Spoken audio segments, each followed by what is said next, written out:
dan kita terus membuat seakan-akan kitalah berada di posisi paling benar, paling sunnah, lalu orang lain semuanya salah, manhaj orang semua salah, ya.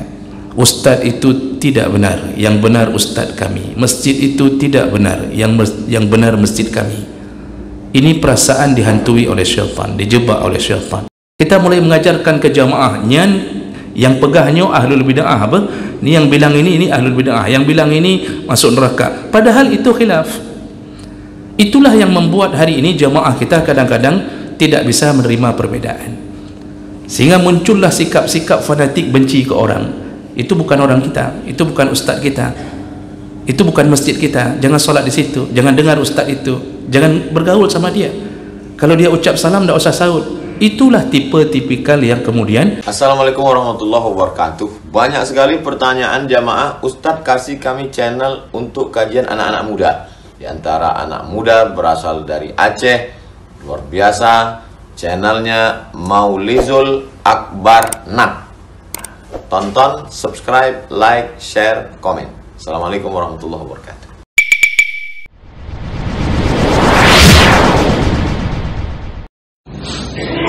Assalamualaikum warahmatullahi wabarakatuh. Innal hamdalillah nasta'inuhu wa nastaghfiruh wa na'udzu bihi min shururi anfusina wa min sayyiati a'malina. من يهده الله فلا مضل له ومن يضلل فلا هادي له. أشهد أن لا إله إلا الله وحده لا شريك له وأشهد أن محمدا عبده ورسوله الكريم. اللهم صل وسلم على نبينا المصطفى محمد وعلى آله وأصحابه أجمعين. أما بعد، رب اشرح لي صدري ويسر لي امري واحلل عقدة من لساني يفقهوا قولي. Segala puji bagi Allah, kemudian salawat dan salam pada Rasulullah, pada keluarga dan seluruh sahabat-sahabatnya. Bapak Ibu jemaah salat subuh yang Allah muliakan insyaallah, di pertemuan kita sebelumnya kita sudah membahas salah satu daripada dosa besar, yaitu orang-orang yang punya kekuasaan lalu diminta pertolongan untuk melaksanakan sesuai dengan hajat orang yang minta tolong, lalu dia menolongnya dan kemudian dia menerima hadiah dari orang yang ditolongnya. Jadi ini masuk dalam kategori riba, karena di saat seperti itu dia berkuasa untuk menolong dan mengubah keadaan. Jadi yang selayaknya proyek itu tidak bisa lolos, tapi karena kekuasaannya dia loloskan, lalu dia menerima fee atau dia menerima hadiah dari pimpinan proyek yang berhasil dia loloskan. Maka hadiah itu haram, pekerjaan itu haram dan masuk kategori riba. Dan ini yang terjadi hari ini. Berhati-hatilah melanjutkan pekerjaan ini, sedangkan kita sedang di dalam pantauan Allah, menunggu detik-detik mempertanggungjawabkannya. Baik, kita lanjutkan dosa besar berikutnya, yaitu al-khusumah bi batilin atau bi ghairi ilmin, yaitu melakukan perdebatan atau suka menentang dalam keadaan batil, yaitu bukan pada jalan kebenaran, atau bi ghairi ilmin, atau suka menentang atau berdebat tanpa ilmu. Jemaah Allah Subhanahu wa taala, kita ini hidup tidak lepas dan mustahil lepas daripada keberagaman cara berfikir, perbedaan pandangan, dan itu tidak mungkin disatukan. Nabi SAW membuka pintu selebar-lebarnya agar hamba Allah dan umat Muhammad punya inovasi dalam berkarya, dan itu masuk dalam segala bidang. Dalam bidang agama pun, walaupun kita telah ditetapkan Allah dan Rasul, dan tidak ada yang boleh mengubah kalimah-kalimah Allah dan putusannya beserta sunnah-sunnah Nabi-Nya, namun cabang-cabang dari itu pasti akan terjadi perbedaan. Tidak ada yang membantah bahawa salat itu wajib, tapi ketika mulai dilakukan pelaksanaannya, maka juga tidak bisa dihindari perbedaan-perbedaan yang terjadi. Ketika Allah turunkan perintah-perintah agama, maka perintah itu tidak ada yang mengingkari kewajibannya, tapi ketika pelaksanaannya tetap tidak bisa terhindar dari perbedaan pandangan. Salat itu wajib, tapi apakah duduk tasyahud, duduk tawarruk, atau duduk iftirash? Berbeda pandangan, Pak. Apakah ketika menunjuk jari digoyang-goyang atau ditetapkan? Perbedaan pandangan. Apakah subuh ada kunut atau tidak ada kunut? Itu juga terjadi perbedaan pandangan. Nah, ini tidak bisa dihindari. Zakat wajib, tapi pelaksanaannya apakah harus dengan makanan pokok ataukah boleh diganti dengan uang? Itu pun terjadi perbedaan pandangan. Makanya di saat kita menyadari itu, maka hendaknya seseorang tidak mengeraskan diri dan nafsunya untuk terus mendebat, melawan, mempertanyakan. Di saat Allah dan Nabi membuka lapangan untuk berijtihad. Nabi mengatakan, man ijtahada, barang siapa yang berijtihad lalu fa'asaba, benar dalam ijtihadnya, falahu ajran, maka dia dapat 2 pahala. Dan barang siapa yang berijtihad fa'akhta, lalu salah dalam ijtihadnya, falahu ajrun, dia dapat pahala 1. Yang masuk neraka tak ada. Yang kunut insya-Allah masuk surga, yang tidak berkunut pun insya-Allah masuk surga. Jadi sederhana, Pak. Yang jadi masalah apa? Kita dihantui oleh syaitan, memulai mendebat, dan debatnya debat yang bentuknya kusir, debat tidak punya pintu terakhir, tidak ada solusi, tapi terus kita membina permusuhan, dan kita terus membuat seakan-akan kita lah berada di posisi paling benar, paling sunnah, lalu orang lain semuanya salah, manhaj orang semua salah. Ustaz itu tidak benar, yang benar ustaz kami. Masjid itu tidak benar, yang benar masjid kami. Ini perasaan dihantui oleh syaitan, dijebak oleh syaitan. Di saat sudah banyaknya perkara yang bisa ditoleransi dalam urusan-urusan khilafiyah, tapi kita berdiri untuk mendebat agar orang mengakui kebenaran kita. Dan disinilah kita kemudian terbentuk menjadi profil-profil yang begitu fanatik, begitu sangat intoleran terhadap pandangan-pandangan yang berbeda. Nah, jemaah melakukan Allah Subhanahu Wa Taala. Makanya kebiasaan ini Allah ancam. Allah ancam, apalagi sampai mendebat ayat-ayat Allah, seperti yang dilakukan oleh orang-orang kafir, orang-orang munafik dari masa Nabi SAW. Allah Subhanahu Wa Taala menyatakan dalam surat Al-Baqarah ayat 204 sampai 206, Allah katakan, wa minan nasi may yu'jibuka qawluhu fil hayatid dunya wa yushhidullaha ala ma fi qalbihi wa huwa aladul khisam. Kata Rasulullah, kata Allah, Muhammad, engkau akan mendapatkan orang-orang yu'jibuka qauluhu, orang-orang yang paling pintar bersilat lidah. Jadi engkau akan takjub melihat orang-orang yang pintar sekali berbicara, berargumen, memberi gagasan, melawan sebuah pendapat. Engkau akan dapatkan orang itu, kata Allah. Wa yushhidullah ala ma fi qalbih, lalu dia mempersaksikan bahawa di dalam hatinya semua karena Allah. Jadi dia lakukan perdebatan itu, dia bilang ke orang, ini karena Allah, ini karena saya lakukan demi mempertahankan ayat Allah. Jadi dia mempersaksikan seakan-akan Allah dah yang menjadi tujuan perdebatannya. Wa huwa aladul khisam, padahal dia sedang menjadi profil aladul khisam, iaitu orang yang paling kuat menentang Allah. Jadi orang kafir ketika berhadapan dengan Nabi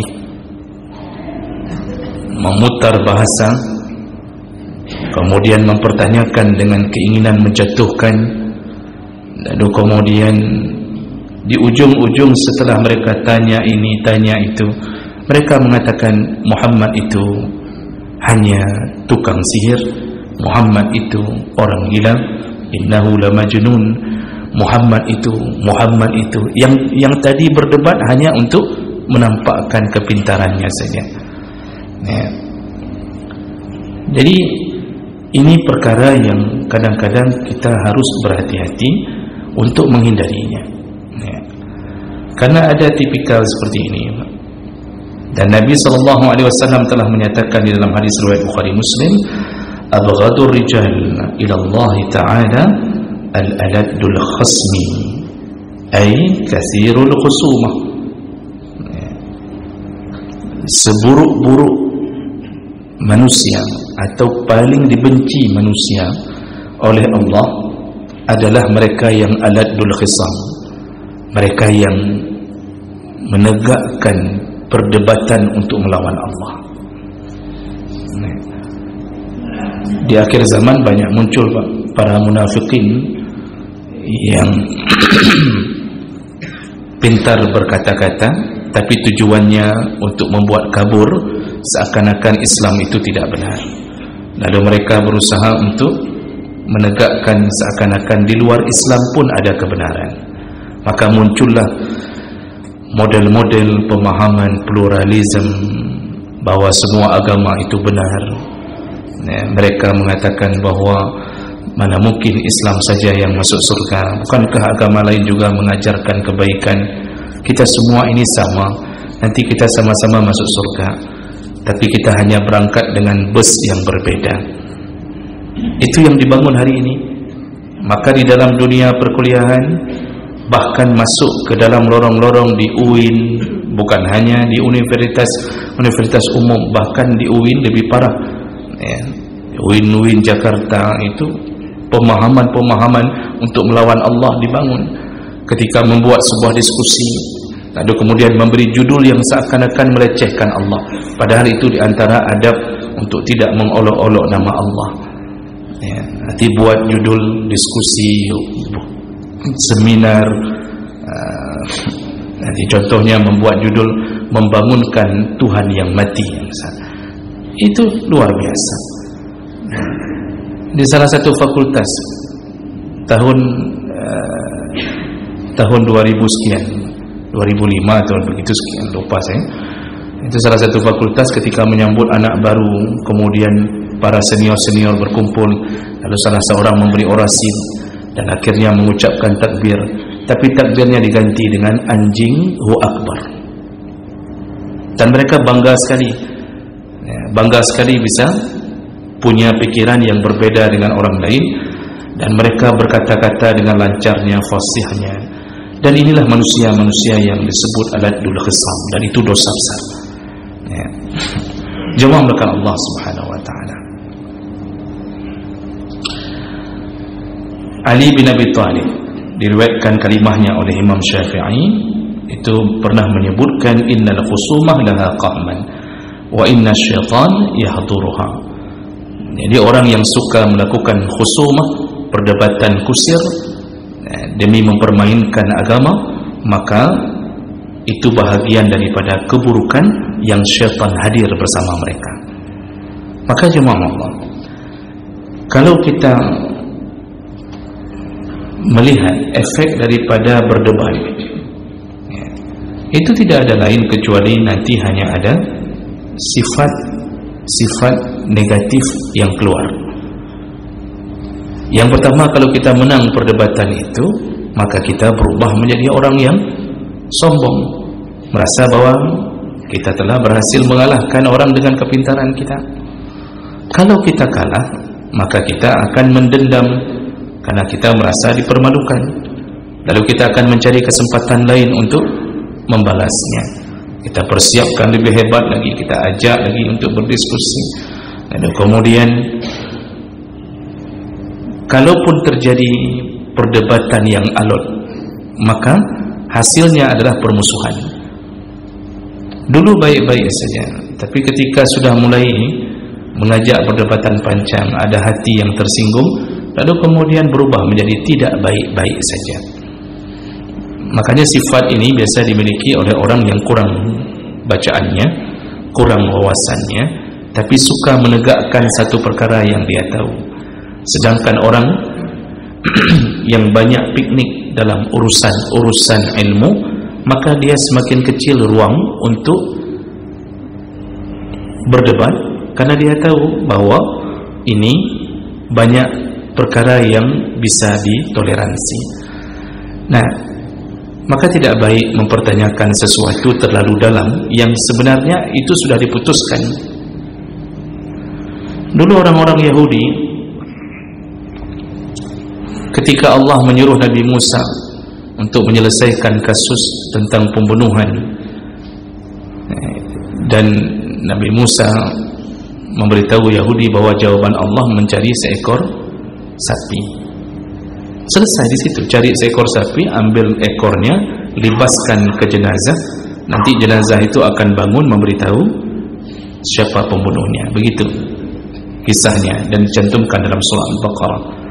Tapi apa yang terjadi? Yahudi ini mendebat, lalu bertanya bagaimana warnanya, bagaimana keadaannya, bagaimana ini, bagaimana itu. Padahal kalau dari awal mereka mencari sapi di samping jalan pun aman. Ya, lemah-lemah samping jalan hijau, disembelih, ambil ekornya, selesai kasus pembunuhan itu. Tapi kemudian mereka mulai mendebat, mereka mulai bertanya terlalu banyak, dan apa yang terjadi? Semakin berat hidup mereka, sampai akhirnya sapi yang harus dibeli adalah sejumlah harga emas seberat badan sapi yang dimiliki oleh seorang anak yatim.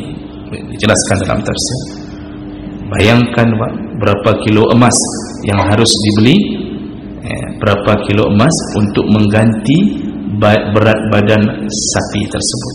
Ini hal yang sebenarnya ujung-ujungnya tidak baik. Makanya Allah mengatakan la tas'al an asya, la tas'alu an asya in tubdalakum tasukum. Jangan tanya sesuatu terlalu dalam yang kalau dijawab terus akan membuat engkau merugi. Makanya konsep agama ini sami'na wa ata'na. Kami dengar, kami taat. Karena tujuan kita adalah membuat Allah ridha, lalu kita masuk surga, selesai hidup. Selesai hidup. Inilah orang-orang yang kadang-kadang tidak faham Allah itu maha pemurah kepada hamba, memberi banyak ruangan. Allah tidak membuat dosa pada perkara-perkara yang hamba memang menggunakan pikirannya untuk berijtihad. Allah tidak membuat dosa. Lalu kita saja yang kemudian menjadikannya sebagai lorong-lorong menuju dosa. Jawab melakukan Allah. Kalau orang faham, maka dia tidak akan melanjutkan perdebatan terlalu panjang dalam urusan-urusan khilafiyah. Bahkan dia memilih untuk mengalah. Orang yang mengalah bahkan dijamin mendapatkan rumah di surga. Kata Rasulullah sallallahu alaihi wasallam, ada rumah yang disediakan fi rabadil jannah, yaitu di pinggiran-pinggiran surga. Ya. Untuk siapa? Liman tarakal mira'a, mereka yang meninggalkan perdebatan, wa in kana, walaupun mereka dalam keadaan muhiqqan, mereka sudah berada di posisi benar. Artinya dia sudah tahu dirinya benar, tapi di debat terus-terusan dan dia khawatir timbul permusuhan, akhirnya dia mengalah, dia keluar dari perdebatan itu. Dia tidak mau melanjutkan, khawatir putusnya silaturahim. Itu adalah amalan yang baik, dan itu dipuji Nabi dengan jaminan rumah di surga Allah. Apalagi dalam urusan khilafiyah, yang kan pedang-benang basah. Dalam urusan khilafiyah itu kan menegakkan benang basah, tidak akan bisa tegak. Oh, kita merasa kita benar, orang lain pun merasa benar. Dan ini wajar terjadi. Kalau kita baca kitab-kitab tentang tarikh tasyri', ini kadang-kadang kitab yang tidak dibaca oleh para pemula yang taubat-taubat. Jadi orang taubat ni kadang-kadang bagus taubatnya, tapi langsung kena doktrin. Ini salah, ini kelompok ini salah, begitu. Jadi didoktrin. Dia tidak memulai ilmunya. Padahal kalau kita memulai ilmu, baca dulu sejarah syariat ini muncul bagaimana. Maka kita diberitahu oleh para ulama bahwa sumber munculnya khilafiyah itu karena beberapa hal. Yang pertama di antaranya, tidak mungkin kita jelaskan seluruhnya pada subuh hari ini. Di antaranya, ada yang model terjadi khilaf karena berbeda-beda memahami maksud ayat dan hadis. Kalau seorang perempuan masa iddahnya setelah diceraikan 3 kali kuruk, salasata kuruk, kalimat kuruk itu jarang digunakan oleh orang Arab. Makanya di antara ulama tidak tahu yang mana yang dimaksud kuruk, apakah suci atau haid. Maka orang yang masih ada haid, perempuan yang masih memproduksi haid, dicerai suaminya, dia masa iddahnya 3 kali suci atau 3 kali haid, dan itu berbeda. Dan sampai hari ini tidak ada satu keputusan pun yang mana yang dimaksud oleh Allah. Nanti Allah akan kasih tahu. Hadis-hadis juga begitu. Jadi kadang-kadang permasalahan timbul, kalimah-kalimah ayat dan hadis yang kemudian karena ragam makna menimbulkan perbedaan. Ketika kita bersentuhan dengan perempuan, dalam mazhab Syafi'i batal wudu'nya, dalam 3 mazhab lain tidak batal. Mazhab Hanbali mengatakan kalau diiringi syahwat batal, tidak diiringi syahwat tidak batal. Dan semua berdalil, hanya berdalil dengan sumber perbedaan karena beda memahami kalimat aula mastumun nisa. Menyentuh perempuan itu apakah sentuh kulit ataukah menyentuh dengan maksud hubungan suami istri. Hanafi, Maliki mengatakan hubungan suami istri yang dimaksud. Jadi habis wuduk baru batal kalau berhubungan suami istri. Imam Syafi'i mengatakan tidak, lamasa itu artinya kulit dengan kulit. Maka dalam mazhab Syafi'i kulit dengan kulit bisa batal wuduk. Imam Hanbali kemudian mengambil makna di tengah. Kalau syahwat batal, tidak syahwat tidak batal. Itu tidak bisa ditegakkan sampai hari ini. Hanya kita saja yang kemudian mempersulit masalah. Kita mulai mengajarkan ke jamaahnya yang pegahnya ahlul bid'ah apa? Ni yang bilang ini ahlul bid'ah, yang bilang ini masuk neraka. Padahal itu khilaf. Itulah yang membuat hari ini jamaah kita kadang-kadang tidak bisa menerima perbedaan. Sehingga muncullah sikap-sikap fanatik benci ke orang.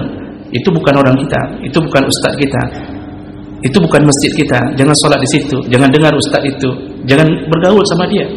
Kalau dia ucap salam tak usah sahut. Itulah tipe tipikal yang kemudian membuat kita hari ini berpecah belah. Kenapa? Suka memperdebatkan sesuatu yang sebenarnya dimaklumi dalam agama. Itu contoh barang. Nanti permasalahan lain bisa timbul khilafiyah. Ada ulama, ada ahlul hadis yang sampai hadis kepadanya, ada yang tidak sampai hadis kepadanya. Ada kemudian perbedaan muncul karena melihat derajat hadis. Menurut Imam Fulan sahih, menurut imam yang lain tidak sahih. Imam Syafi'i setelah membasuh kepala itu menyuruh mengambil air untuk membasuh telinga dengan air yang baru. 3 mazhab lain membolehkan langsung dari kepala untuk menyapu ke telinga. Kenapa begitu? Ternyata mereka berbeda pandangan pada derajat hadis, yaitu al-uzunani minar ra'si, telinga termasuk kepala. Menurut Hanafi, Maliki hadis itu sahih. Menurut mazhab Syafi'i hadis itu dhaif. Setelah dilihat rawi-rawinya, hadis itu dhaif, maka tidak bisa diterima. Itu bisa menyebabkan terjadi perbedaan. Nah, kita yang jadi masalah di mana? Silahkan lakukan apa yang kita tahu, tapi jangan tegakkan perdebatan sehingga kita bermusuhan. Maka hidup ini, Pak, semakin banyak kita mempunyai wawasan, semakin kecil kemungkinan kita membenci sesama kita. Nyok kahana mupu, baru taubat, baru 5 bulan, benci ke kau, tak apa nyan. Kita yang sudah belajar dari kecil, dari pesantren, apa saja kita pelajari, itu tidak didengarnya. Kenapa? Kena doktrin. Nah, inilah hal-hal yang paling berbahaya. Maka insya Allah Muhammadiyah dalam surga, insya Allah NU dalam surga, insya Allah Wasliyah dalam surga. Jadi yang masuk neraka siapa? Ya Yahudi dan Nasrani lah, mana ada lain. Jadi kalau sudah begitu, apa urusan kita? Tidak ada masalah. Oh, nanti masalah perkara-perkara yang banyak sekali, nikmati saja. Yang jangan membenci sesama mukmin, karena itu akan menyebabkan terbukanya pintu neraka. Demikian, mudah-mudahan kita tidak terlalu mendalam dalam urusan menegakkan perdebatan kusir yang tidak bermanfaat. Subhanakallahumma bihamdik, asyhadu an la ilaha illa anta, astaghfiruka wa atubu ilaik. Wassalamualaikum warahmatullahi wabarakatuh.